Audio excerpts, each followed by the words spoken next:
everybody. Welcome to movie review. As you can see, Joe is not here. He's here in spirit with little Joe right there. Yeah. He's on a trip. He's checking out a new game. We're gonna have some footage for you for that. So you're stuck with us, and you're gonna watch us talk about The Trap.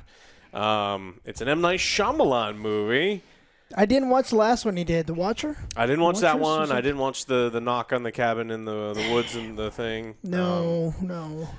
Yeah. And I didn't think Old was all that great. So you're saying our boy Slippin'? What'd you think of Glass? And it's like, ugh. No. Wasn't a big fan of this one. Well, this one was, I think it was okay. It was like, for me, I wouldn't go out and see it. I would wait for it for a rental. Or watch it at home. Would you pay money? If Blockbuster still existed on Friday night, would you go spend $5 to rent this movie? Or are you telling the people that if you are already paying for Netflix, then watch it? Yes. Okay. Yeah. Only stream. I'm in an agreement with that one. The Trap is a movie. If you missed the trailers, it's about a serial killer. Josh Hartnett plays, and this isn't all in the trailers. Yes. That he is a serial killer. He is the butcher. He's a nut job. And he's taking, as a good dad does, he takes his daughter to a pop concert, but the concert is a trap. And then it's presented in a way where you think he's going to have to do all sorts of dastardly things to escape the police, and all this stuff happens. But just like M. Night always does, stuff happens. So he got me. I was like, oh, man, this could be a cool movie. Yes. And then the twist was it's not. This movie is not good. I don't think that there's a whole lot about this. I think what this movie is his fucking daughter was like, hey, I wrote all these pop songs, and no one wants to put them out on an album. And he's like, you know what? I got you, fam. I'm going to make a movie where you're a pop star, and we're going to play all – and the songs aren't bad. I'm not saying the songs are bad. But the first hour of this movie is her just singing. And Lord Raven. Nothing is happening other than her performing her things. And I felt like it was a trap. It was a bait and switch. It was exactly what it was, because I felt the same way. I was like, I think he just made this movie to get his daughter's music out there, because she has been doing some YouTube stuff and like performing, but not like, I guess, in this big stage, right? Yeah. I mean, we'll talk briefly in the spoilers, in the spoiler section, in case you do want to make the mistake and go watch this in the theaters. I think that the movie is incredibly slow. Yeah. It meanders quite a bit. It retreads the same ground a lot. If you're expecting any sort of spectacle, kind of like I was, kind of set up where it's like, how is this guy going to do evil things to escape? Yes. That's what I was hoping for. All of the things that we saw in the trailer that's the only parts that were in the movie. Like, you see everything down to the fryer and the stairs and the pushing, and like that's really it. That's all that happens in this movie. So I think this movie was kind of a disappointment. It was nice seeing Josh Hartnett again. Like, the dude kind of disappeared for a long period of time, and he's fine in this. I think everyone who's in this is fine, including M. Night's daughter. I don't have a problem with her performance. Performance was great, but like, I don't know about her acting chops. Yeah. That for me was like, eh. Yeah, I agree with that. What did you think of the story? I mean, the story kind of, I thought it was going to end, and then it didn't, and then I thought it was going to end again, and then it didn't, and then I thought it was going to end again, and you're looking at your watch. Yes, it was dragging on too much. Like the stadium scenes, I liked a lot. Mm-hmm. There's some tension going on. I was like, okay, let's build on this. Yeah. And then all of a sudden, he does what he does best. He's like, okay, well, now we're at a completely different story. It's like, I don't like this. Yeah. I don't like this at all. And then what made me like the music less is what he's saying is, like, we're doing all this cool stuff where he's investigating how he's going to escape, what kind of trap this is set. And then he'd look at his watch and go, oh, it's time to get to the next song. And then we would sit there, and the camera would be on his face and his daughter, and then we just hear the entire song from M. Night Shyamalan's daughter, and it's just, I don't know. I was kind of expecting something more, but I guess that's on me. I am walking into one of these M. Night movies. Like I said, they used to be good, though. Yes, like I said, it was good, but now it's slipping. Yeah. I didn't hear very good reviews on The Watchers, so that no, didn't like this. Yeah, I think overall this movie was very disappointing. And then not only I think this movie is like painfully average, I do think that you're being advertised to in the middle of a movie. I honestly think that his daughter's like, you better show every single one of my songs in your movie. And it really took away from the experience, because anytime something was getting going, we had to take a break to watch her performance. Anytime anything else was good, then we leave and we got to go watch her full song. And then later in the movie, whether it's appropriate or not, she plays the piano and there's another song and then another song. And it is wild. All right, so it just felt out of place. That whole thing was out of place. The beginning, I was intrigued. But then it was dragging on too much, and I was just losing me. I didn't like it. But we did get, what was her name in Picard? Oh, yeah, the Borg, the new Borg Queen. The new Borg Queen. The Borg Queen was there. Ooh, love seeing her. Yes, it kind of makes sense, because didn't Picard do that same thing with his wife? He's like, hey, come on stage and sing for us. Yeah, that's...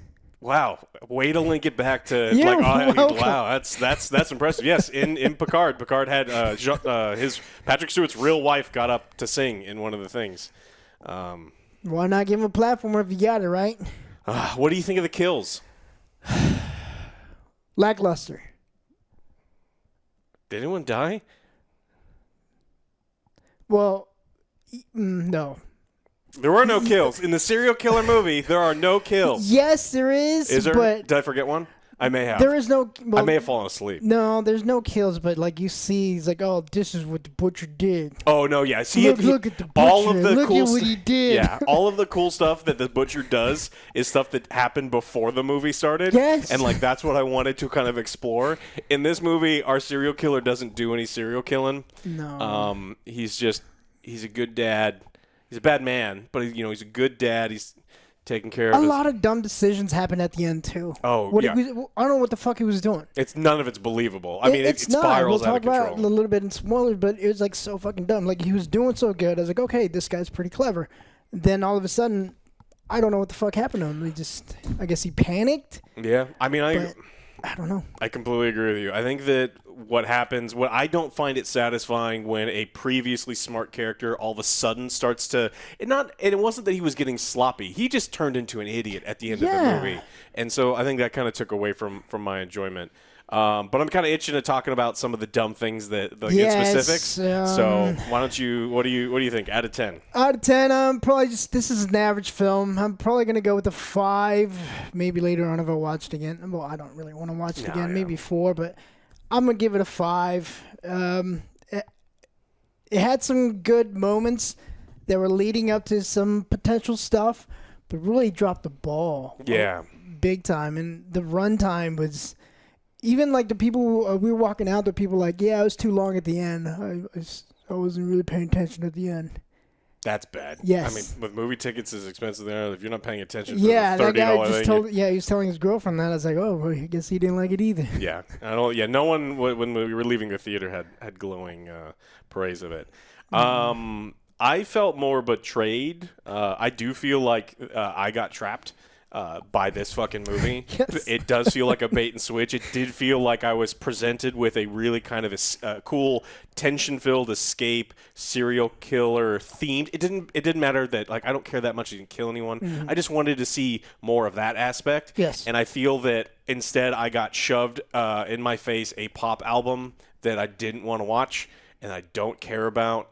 And then just when I thought it was over, we have to bring the daughter back, and the daughter. And so not only is she there in the thing that she becomes like the main character and the foil at the end of the. It is just no. I'm going to give this a 3. I think that this is an actively bad movie.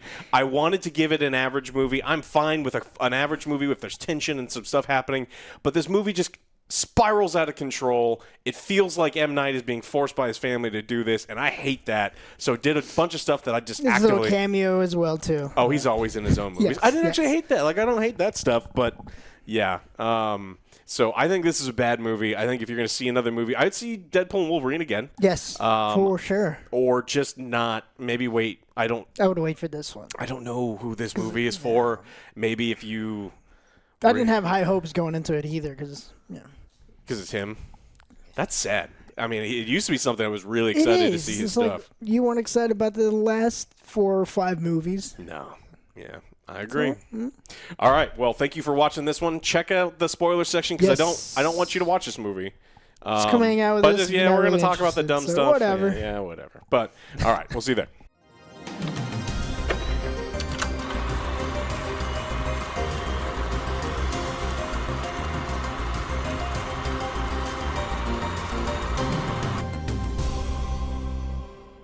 All right.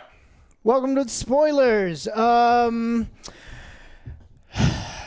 I really wanted just the whole movie of him trying to get out and doing some crazy stuff like the oil trap that you see in the trailer. Yeah, I guess Lady Raven is the main focus on this one, the daughter. Yeah, M. Night's daughter. We see her perform a lot. We see her singing, but then second half she becomes a very vital point. She's like, hey, you got to get us out of here. If not, like, shit's going to go down. Yeah. I got somebody locked up in my basement.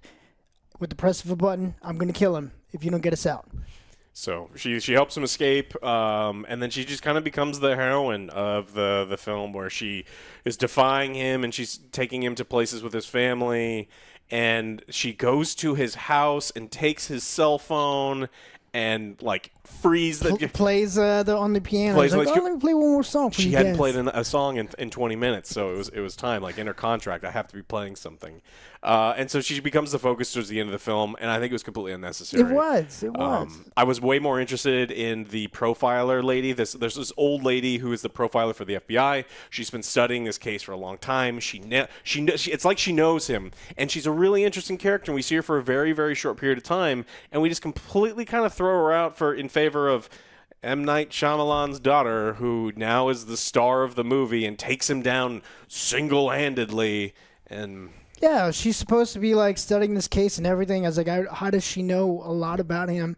I want to see that as opposed to like, I guess Lady Raven was taught that he was a bad kid and all this. Yeah, the profiler taught him some things. Yeah, so you're interested in the interesting things, and you're less interested in the nepotism movie that we got. Yes, of course. I agree with you. I think that's very. But it should have been like her doing something like, I guess like at Halloween that therapist or something. But no, we don't really get. There's no payoff for that. There's no payoff at all. So what ends up happening is he goes to this concert, and all of the things in the trailer are the only exciting things at the concert. There's a drunk lady at the top of the stairs. He pushes her down the stairs to create a spectacle to see if he can pull the police away from the front door. It doesn't work. And then he notices that he can't pull the fire alarm because he steals a radio, and they're like, look, a bomb threat or a fire alarm is going to be his best bet. Don't listen. So he knows not to do that. So he throws a bunch of glass bottles in the deep fryer. They explode, and this lady gets burned pretty badly, and he uses it to try to get to the roof, but they're guarding the roof instead. And then does he hurt anyone else? No. There's a girl is going to fall, but he saves this one because he tries to be good. He ends up getting backstage. He lies to M. Night Shyamalan himself, saying that his daughter was really sick. She just had leukemia. And so they're like, let me get you backstage, because backstage was presented as the only way to get out, except for it's not, because it's also just as guarded as all the other places are. And so he has to corner our butcher has to corner the pop star and say, I'm going to kill this guy unless you get us out. And so that's like the halfway point. You think the movie is going to end, and it just doesn't. The movie's just getting started. We're like halfway through things. And then the pop star tells his daughter, it's like, oh, let me go to your house. I would love to meet your family. And the girl freaks out, and she's very excited. And that's because she's trying to spend more time to see if she can save this dude versus just let him out. And she knows it starts dragging on after this. Well, she knows. What's crazy is, like, the pop star knows what he looks like. He's been on camera the entire time. Her daughter was up on stage in front of millions of people because it's being televised. They know who the guy is. He's like, I'm the butcher. She's like, okay, cool, I'll get you out of here, bye-bye. And then she can just go tell the police, and then everything's going to be fine. But you have to... It's just like one dumb thing after another, and it just goes on. She really wanted to save that guy. She has to be the one to it's her movie. It's literally her movie. Then, how does he get captured? Well, before that though, like, she goes on Instagram Live. She's like, "Hey guys, this guy's being captured. I'm looking for a broken statue and a blue door." And they're like, I know exactly where that is. And then she's like, break into Bam, if you live next to this broken statue and blue door, break into the house. It's like, you know how many people had their houses broken into? 5 minutes later, he opens up his phone. He's like, what did you do? The guy's gone. I was like, that was pretty fast. It was pretty quick. Yeah. Yeah. Okay. Yeah. Whatever. But she's really good, and so she saves him. She calls the police. The police set up a perimeter around his house. The family now knows that he's the butcher, but he has a secret tunnel that he crawls out to like a neighbor's yard and then escapes. And he's able to he gets into SWAT gear, and he tricks her limo driver to get out of the car, and then he steals the limo. I thought the movie was over. This was great. It's like, look, this guy's actually smart. He's like, he's gone. You ruined my family life, and if they just drove off and then you just use your imagination, I actually think I could have been okay with it. Yeah. But we're not done yet. We got 30 more minutes of this stupid bullshit. And so he lazily handcuffs her to the limo. He drives her to a busy street. He's got control of the window buttons. Yeah. And he lets her roll down the window, and then she yells, help me, help me. But he gets out, and he sets up like another mannequin of himself, like another fake version. It's what he can do. It's his superpower, where he can take off all of his clothes and like leave his clothes hanging somewhere so they think he's still there, when he's now in civilian clothes that magically fit him, and he's watching. And so he sneaks home because he's figured out that his wife is the one that ratted him out. All this time, before the movie even started, his wife thought he was having an affair because he, late nights and weirdness. And so she kind of tipped off the police. And so he takes his shirt off. I guess to be clean. And then he pulls out a butcher knife and he's like, hey, I'm going to kill you now. And she's like, I don't know why he took off his shirt. Maybe it's an OCD clean thing. I can see that, I guess. But then he didn't take his pants off. Yeah. Just put like a raincoat or something over it. Yeah. Little splash guard. Yeah. Do you like Huey Lewis in the News? Yeah, something like that. Yeah. But no, she's like, well, I started suspecting because you smell like cleaner, not just ordinary cleaner, like a hospital. You smell like bleach all the time? Yeah. It's like, well, you do have a teenage son. Gross. What? So, yeah, she told the cops and planted that, and he was going to kill her? He was going to kill her, but I think we're supposed to assume that the brilliant FBI lady, who I wanted to be the star of this movie, had told her, look, he's going to come back and kill you. If we don't catch him, he's going to kill you because you're the person that set this thing off. And so there's a piece of pie, and she rubs drugs under the bottom of the pie, and she's like, hey, before you kill me, we should totally eat this piece of pie. And he's like, okay. But stupid, I take big bites. I'm gonna finish this in 5 bites, and he doesn't taste any of like the poison or the sedatives that are down there. And then when he gets to his 5th bite, he's like, "Oh no! What did you do? You found my stash."